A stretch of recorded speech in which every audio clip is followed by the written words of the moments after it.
12월 28일 오늘의 말씀은 요한 2서 1장 1절에서 6절입니다. 장로인 나는 택하심을 받은 부녀와 그의 자녀들에게 편지하노니 내가 참으로 사랑하는 자요 나뿐 아니라 진리를 아는 모든 자도 그리하는 것은 우리 안에 거하여 영원히 우리와 함께할 진리로 말미암음이로다. 은혜와 긍휼과 평강이 하나님 아버지와 아버지의 아들 예수 그리스도께로부터 진리와 사랑 가운데서 우리와 함께 있으리라. 너의 자녀들 중에 우리가 아버지께 받은 계명대로 진리를 행하는 자를 내가 보니 심히 기쁘도다. 부녀여, 내가 이제 네게 구하노니 서로 사랑하자. 이는 새 계명같이 네게 쓰는 것이 아니요 처음부터 우리가 가진 것이라. 또 사랑은 이것이니 우리가 그 계명을 따라 행하는 것이요 계명은 이것이니 너희가 처음부터 들은 바와 같이 그 가운데서 행하려 하심이라. 아멘.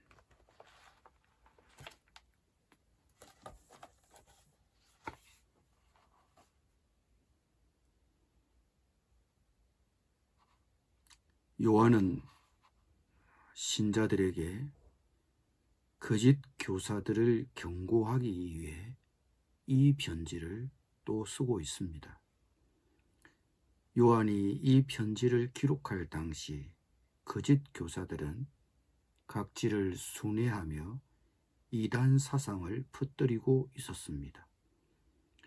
이런 움직임은 지난 2000년 동안 거의 달라진 것이 없습니다.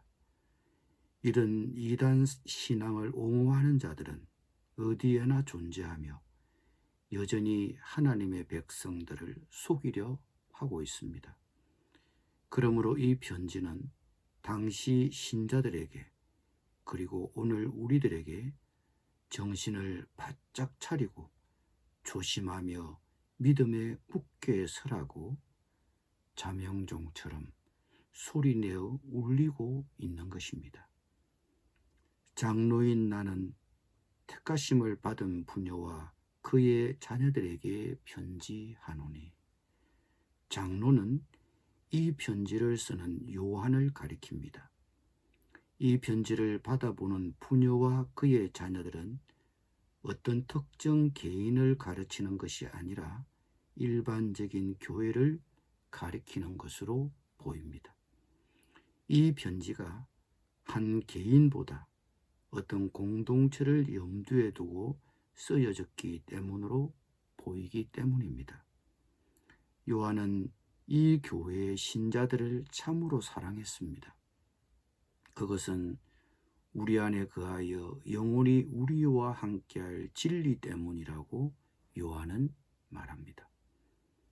이 교회는 요한이 진리 안에서 사랑하는 자들이었습니다. 신자들이 왜 서로 사랑합니까? 그것은 서로에 대한 매력이나 공통의 관심사나 끈끈한 정 때문이 아닙니다. 그들이 믿는 진리 때문입니다. 우리들은 진리로 묶여져 있습니다. 그것은 요한이 교회의 성도들을 사랑한 이유입니다. 진리로 묶이지 않는다면 우리의 교제는 의미가 없습니다. 요한은 이 교회를 향하여 먼저 축복합니다. 은혜와 긍휼과 평강이 하나님 아버지와 은혜와 긍휼과 평강이 하나님 아버지와 아버지의 아들 예수 그리스도께로부터 진리와 사랑 가운데서 우리와 함께 있으리라. 이 서신을 받는 교회 신자들에게 은혜와 긍휼과 평강이 함께하기를 요한은 빌고 있습니다.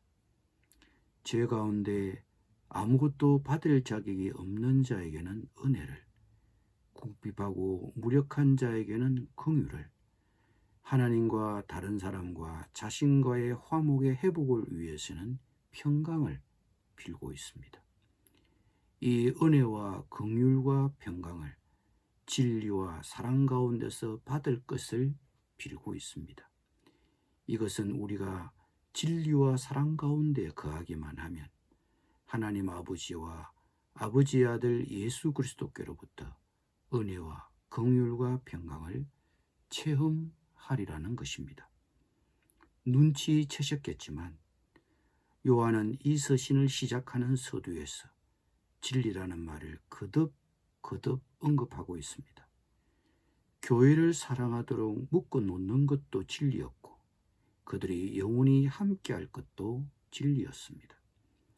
진리를 훼손시키면서까지 사랑할 필요는 없습니다. 당시 교회는 거짓 교사들의 이단 사상을 마주하고 있었습니다. 그리고 그들은 지역을 순회하며 그런 가르침을 퍼뜨리고 있었습니다. 특히 당시는 요즘처럼 숙박시설이 잘 갖추어져 있지 않아 다른 곳을 방문하는 교인들은 그 지역 교회 교우들의 환대를 받아야 하는 실정에서 그 거짓 교사들을 신자들은 어떻게 대우해야 합니까? 그 사람들도 대접을 해야 합니까? 그런데 요한은 이 편지를 받는 교우들을 격려하며 칭찬하고 있습니다. 너의 자녀들 중에 우리가 아버지께 받은 계명대로 진리를 행하는 자를 내가 보니 심히 기쁘도다. 또 사랑은 이것이니 우리가 그 계명을 따라 행하는 것이요 계명은 이것이니 너희가 처음부터 들은 바와 같이 그 가운데서 행하라 하심이라. 이 지역 저 지역을 순회하면서 거짓 가르침을 퍼뜨리는 거짓 교사들을 신자들이 대접하지 않았다는 말처럼 들립니다. 그런 그들을 요한은 격려하면서 그것이 사랑이요 모름지기 사랑이란 계명을 따라 행하는 것이라고 못 박았습니다. 요한은 마치 우리에게 이렇게 말하고 있는 것 같습니다. 사랑은 감정보다 오히려 행위의 영역에 속합니다. 그것은 무의식적이고 통제할 수 없는 감정이 아니라 신중한 선택에 의해 취해진 이타적 봉사입니다. 따라서 믿음과 사랑이 진리와 사랑이 계명과 사랑이 함께 명해지고 있는 것입니다. 지금껏 글의 흐름을 따라 문맥을 따라 본문을 살펴보고 묵상한 것이라면 또 사랑은 이것이니 우리가 그 계명을 따라 행하는 것이라는 말씀만 놓고 본다면 우리가 하나님이나 그리스도를 사랑한다면 그의 계명들을 지킴으로 그 사랑이 표현될 것이라는 말씀입니다. 우리가 이웃을 사랑한다면 마찬가지로 행하게 될 것입니다. 그리스도인은 율법 아래 있지 않습니다. 구원이 율법을 순종함으로 주어지는 것도 아닙니다. 그러나 그렇다고 해서 이것이 율법을 지켜야 하는 우리의 의무를 먼저 면제해 주는 것도 아닙니다. 그리스도께서 우리를 자유케 하신 그 자유는 율법을 범하는 자유가 아니고 지키는 자유입니다. 하나님의 계명을 아는 것만으로는 부족합니다. 그 계명을 실천해야 합니다. 사랑할 수 있는 방법은 아주 많습니다. 내가 진리와 함께 사는 것을 기뻐한다면 사랑을 베풀어야 합니다.